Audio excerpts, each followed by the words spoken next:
I won a $12,000 prize at a startup pitch competition, but Mom said, your brother's vacation home is priority. She spent it on his cabin deposit. He sneered, your pitch was just dumb luck. I smiled calmly and said, I understand. I canceled the real estate payment. Hours later, a sharp beep echoed outside, and my phone lit up with 81 missed calls when they saw who stepped out. Your pitch was just dumb luck, he said. I smiled, but I knew exactly what I was about to do. You really think you earned that? Mom asked, stirring her tea like she hadn't just cut me down. It's $12,000. You should be grateful they even picked your silly app idea. I stood there, holding the email on my phone, the one with the digital confetti and the giant blue congratulations heading. I hadn't even had time to breathe before she launched into her version of what was supposed to happen next. But we already promised Mark that money, she added casually, like she was talking about Tupperware. The cabin deposit's due Friday, and you're part of this family, right? My brother didn't even look up from his phone. Just muttered, your pitch was dumb luck anyway. I blinked. That was it. No one said congrats, no hug, no high five. Just that smug tilt of his chin and a shrug like he was the one who carried the team across the finish line. I had just won a startup pitch competition, real judges, real investors, real pressure. I had built the entire concept, coded the demo, stood on that stage shaking but steady. And somehow, this all boiled down to me being lucky? Mom leaned forward, soft voice, the one she only used when she was manipulating. Your brother's vacation home is a real investment. He's going to Airbnb it, turn it into something big. That money's better spent on something that helps the family. I don't know what came over me in that moment. I didn't yell, didn't slam anything. I just smiled. Okay, I said gently. I understand. I left the kitchen, walked into the hallway, and canceled the payment from my real estate app. The deposit for Mark's cabin? Gone. The bank would notify them in a few hours. And when that sharp beep beep echoed from outside, when the SUV pulled into our driveway and they saw who stepped out of it, that's when my phone lit up like a siren. 81 missed calls. And not a single one was to congratulate me. They say generosity starts at home. What they don't say is how quickly it becomes a prison sentence. When Mark's coffee shop collapsed after 8 months of overpriced muffins and misspelled chalkboard menus, I didn't even hesitate. I wired him $5,000. No questions. Just a short message. You'll get through this. He never paid me back. Never even brought it up. When Mom's old laptop finally gave up after a decade of Candy Crush and chain emails, I sent her a new one. She called me for the password setup. Didn't say thank you. When Dad's truck broke down on the highway, I skipped work and drove 2 hours with jumper cables and a toolkit. He handed me a warm soda and went back to his recliner without so much as a nod. It had become routine. I was the lifeline, the emergency contact, the human checkbook. And it wasn't seen as generosity. It was seen as expected. Come on, you're the tech guy, Mom would say, smiling like I should be flattered. You have those computer salaries. You're doing fine. Yeah, Mark once added with a shrug. You're the golden child. You're supposed to take care of the rest of us. Golden. That word made me feel sick. I was working 12-hour days, burning out on code and pitch decks, barely affording rent in a shared apartment. But they assumed I was swimming in money. That somehow, their debts were part of my job description. So when I won that $12,000 startup prize, a real competition with real investors, I knew better than to expect celebration. But I still didn't expect the ambush. Your pitch was just dumb luck, Mark had said, half smiling like he wanted to see if I'd snap. Dad followed it up with his classic, we raised you. Now it's your turn. That's how families work. And Mom, ever the passive handmaid of this dysfunction, just sighed and nodded. It's not like it's a lot of money, honey. And Mark's cabin is a real investment for the future. I wanted to laugh, or scream, or both. But instead, I just swallowed it down and said, I understand. The family group chat lit up later that night. Mark had posted a photo of a cabin brochure with the caption, some of us turn luck into legacy. And Cheryl responded with clapping emojis. My cousin Ryan wrote, nice. Finally someone in this family building something real. Then came the memes, one of a cartoon dog in a suit with a speech bubble. I made an app that barks when you're sad. Please clap. They thought that was hilarious. Hey, at least your little dog app paid for something useful, someone added. Another, apparently that's what tech is now. LMAO. I stared at the screen for a long time, each new message punching a little deeper than the last. The next day, my bank flagged an unusual transaction. $1,200 moved from my personal savings to a checking account I hadn't used in months. I recognized the name. It was Mom's. Years ago, I'd added her to the account to help her pay a medical bill. I never removed her. She must have thought I wouldn't notice. I called the bank. The rep confirmed the transaction came from her device. I didn't call her. I didn't say anything at all. Instead, I opened my laptop, searched through old receipts and transaction logs. I found a note I wrote to myself last year after I covered Mark's credit card debt. Never again. This is the last time. Apparently, I'd lied. The next night, Mark posted again. Some people forget who got them there, he wrote. But real success isn't solo. It's shared. Even when some people try to keep it all. Over 200 likes. Comments full of backpats. A few indirect shots at me. Then I saw it, a like from Caleb, my cousin. The one I helped move cross-country last year. The one who crashed on my couch for 3 weeks. He didn't even hesitate to jump on the bandwagon. I felt something shift inside me. It wasn't rage. Rage would have been easy. It was something colder. Something clearer. That Saturday, I went over to mow the lawn. Not because I wanted to, because no one else would. That was always the deal. You're the only one with time, Mom used to say. Funny how the guy with 2 jobs was always the one with time. I pulled the mower around back. The sun was brutal. Sweat ran down my back. I was halfway through when I heard voices from the open kitchen window. I paused. Mom's voice. We'll just tell him it's a family project. He won't say no. He never does. Mark. He doesn't even know we spent part of it already. God, it's almost too easy. They laughed. I didn't. I stood there, silent, the mower still rumbling beside me. They didn't know I was close enough to hear. And even if they had, I doubt they'd care. It wasn't just about using me. It was the confidence with which they dismissed me. I finished the lawn, packed up the mower, went home. I didn't cry. I didn't throw anything. I didn't even scream into a pillow. I just sat down, opened my laptop, and stared at my code base. Then I closed it and whispered to no one. You want a family business? Okay, but not the kind you imagined. I booked the table under a fake name. Didn't want them to see it coming. It was a small place near the edge of town, quiet, with heavy curtains and the kind of lighting that makes people behave. I told them I wanted to talk. No more drama, I'd said. Just dinner. Just us. Mom replied with a heart emoji. Dad. Finally. Mark? He didn't answer. Just sent a thumbs up. As if I was beneath words now. What they didn't know was that I'd made one more call that morning. One I never thought I'd make. Grandpa, I said into the phone, you still got room at the table? He didn't hesitate. If you're finally ready to stop playing nice, I'm all in. He arrived 15 minutes early. Same as always.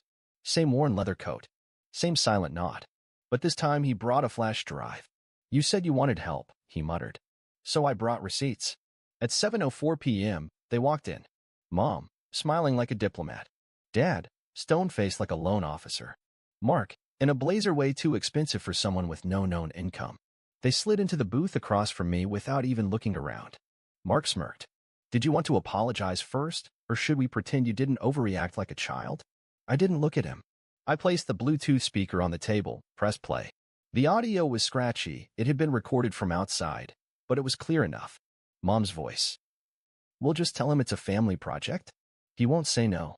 He never does. Mark. He doesn't even know we spent part of it already. God, it's almost too easy.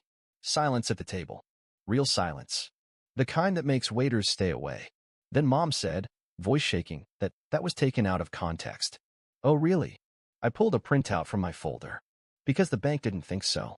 Here's the transfer, $1,200. From my account. From your device. No context needed. Dad tried to talk, but I cut him off. You want more? I turned to Mark. Let's talk about that shared legacy. I reached into my bag, pulled out a tablet, and tapped twice. On screen, screenshots of texts. Mark bragging to a friend. Used my brother's pitch money for the cabin. He still thinks I'm broke, LOL. Mom said not to tell him until it's done. He's too soft to fight back anyway.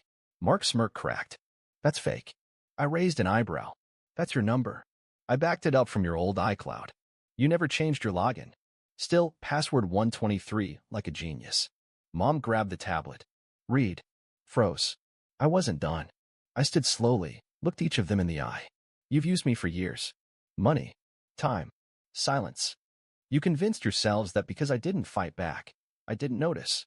I did. Then I turned slightly and nodded toward the door. The bell rang as it opened. Grandpa walked in. The room changed. My father visibly paled. Mom gasped. Mark shifted like his spine had melted. Grandpa didn't sit.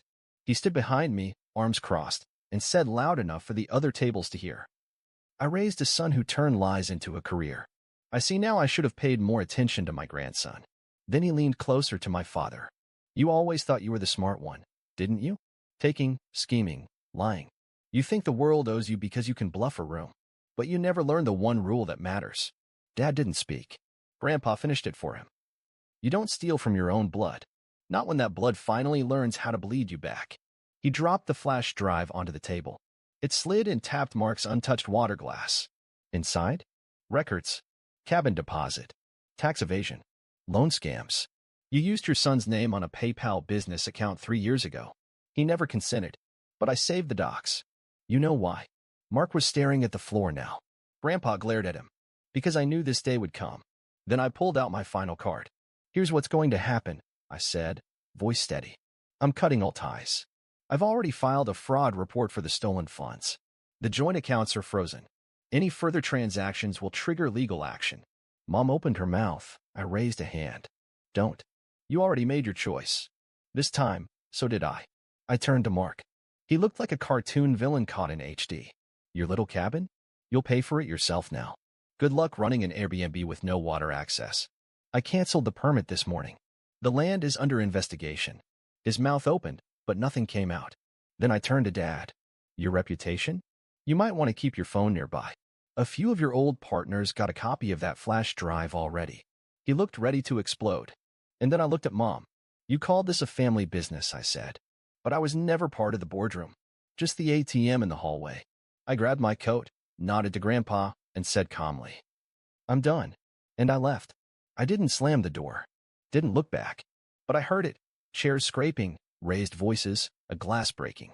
And behind me, Grandpa's voice cutting through it all. Let them yell. You already won. After that dinner, there was nothing. No calls. No texts. No guilt-tripped voicemails. Just a vacuum. 3 days of silence so loud I could hear my own heartbeat. But I wasn't waiting for them to come back. I was busy.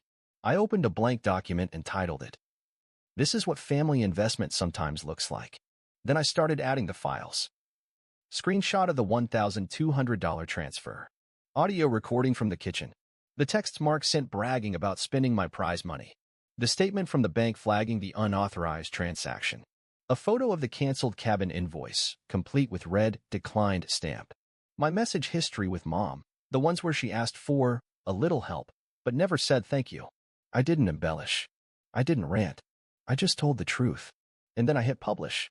LinkedIn. Medium. Substack. I wanted it searchable. The post went up at 8:07 a.m. By noon, it had over 2,000 views. By the next day, the shares had doubled, then tripled. People were commenting, tagging others, sending DMs like, thank you for saying this out loud. Same thing happened to me. And then the backlash started. Not from strangers. From them. Mom's post came first. A blurry photo of her holding a framed picture of me as a kid, captioned, when your own child forgets what family means. Betrayal hurts deepest when it comes from love. Then came Mark. A shaky, underlit Instagram story, his face tight, voice choked with performative pain. I lost everything. My dream. My future. Because someone wanted attention. I hope you're happy, man. No mention of the theft. The lies. The manipulation. Just vague grief, perfectly packaged for public sympathy. Then came the cousins. Some messaged me privately. Bro, I didn't know. That's wild. Hope you're okay. One of them, Ryan, sent a single message. I didn't know it was real. I'm sorry. Another blocked me. Cowards. I didn't argue. I didn't reply with more receipts or voice notes. I just posted one comment beneath my original piece. Everything stated is documented. There's nothing more to add. Full stop. Then I went through my accounts. Bank. Joint access revoked. Insurance. Updated. Apple Family. Removed all devices tied to Mom's email. Old shared streaming logins? Gone. Savings account tied to Dad's name from years ago? Closed. Final confirmation. Shared access. 0 active users. Clean slate. But there was one thing left to say. And it came in the form of a memory, the one they'd never forget. It started the day I canceled the cabin payment. They didn't know I had access to the original real estate files. They didn't know Grandpa had never formally transferred the land deed, the legacy lot, In the mountains they always said would go to Mark. They thought it was already theirs. It wasn't. 2 weeks before the dinner, I'd had a quiet lunch with a VC acquaintance from Boulder. She loved my startup idea, especially the cabin as a creator retreat twist. 3 days later, I signed the papers. The deed was transferred. The land sold. Not to just anyone. To Recess Labs Incorporated. My company. Hours after I canceled the cabin deposit, my phone buzzed. Then came the sharp beep-beep outside the house. A black Tesla rolled up their long gravel driveway. Dad stepped out onto the porch. Mom came behind him, apron still on, tea towel in hand. Mark opened the door, saw the car, and smiled, probably thinking the money came through after all. The back door of the Tesla lifted. A tall man in a gray blazer stepped out. Clipboard. Folder. Quiet authority. "Good afternoon," he said. "Is this the Barrett residence?" Dad nodded slowly. "Yes. Can I help you?" The man smiled tightly. "I'm here on behalf of Recess Labs. We've just acquired full ownership of this lot. The previous title holder transferred rights last month. This land is now registered for development." He handed over the envelope. Inside, the formal notice of purchase. Signatures. Stamps. The new owner line. Recess Labs/founder. My name. They froze. "You're mistaken," Dad said quickly. "This lot was promised to my son." The man raised an eyebrow. "Unless your son's name is my name, I suggest you check again." Mark stepped forward, pale. "This is a mistake," he mumbled. "No mistake," the man said, stepping back into the car. "Construction begins next quarter. I suggest relocating any belongings." He drove off. That's when the messages started. 21 missed calls. Then 30. By midnight, 81. I didn't pick up a single one. I sat at my kitchen table, mug in hand, watching the screen light up like fireworks. Then I opened my new folder. Phase 2, Peace. And I smiled. Because for the first time in my life, my name, just my name, was on the deed. And they were finally out of mine. You'd think after 81 missed calls, they'd get the message. But people never call just to apologize. They call to reset the story. The next morning, I woke up to a handwritten letter slid under my apartment door. It wasn't signed, but I recognized the handwriting instantly. Mom. 5 pages of slanted cursive, perfume-stained paper, trying to rewrite a lifetime of silence into one soft tragedy. "I just wanted the family to stay together. You've always been so distant. We didn't know how else to reach you. It was never about the money." I folded the letter slowly and fed it into my shredder. No ceremony. No tears. Just the hum of paper being turned to dust. That night, I changed my phone number. The moment I confirmed it, the old phone lit up for the last time. A final buzz before death. It displayed one more message from Mark. "You think this makes you powerful? You'll regret this." "No, Mark. I regretted every time I paid your debt and smiled while you called me pathetic. I regretted every it's okay I mumbled after Dad called me a joke in front of relatives. I regretted letting Mom whisper apologies behind closed doors while watching me burn in public. But this was power. 3 weeks later, the site went live. RecessRetreat.io, a sanctuary for builders. No bloodlines required. The homepage showed a snow-dusted cabin under construction, sleek glass, solar panels, and a quote. "Sometimes the people who claim to raise you are the ones holding the scissors." On launch day, it hit 17,000 views. For different angel investors emailed within 24 hours.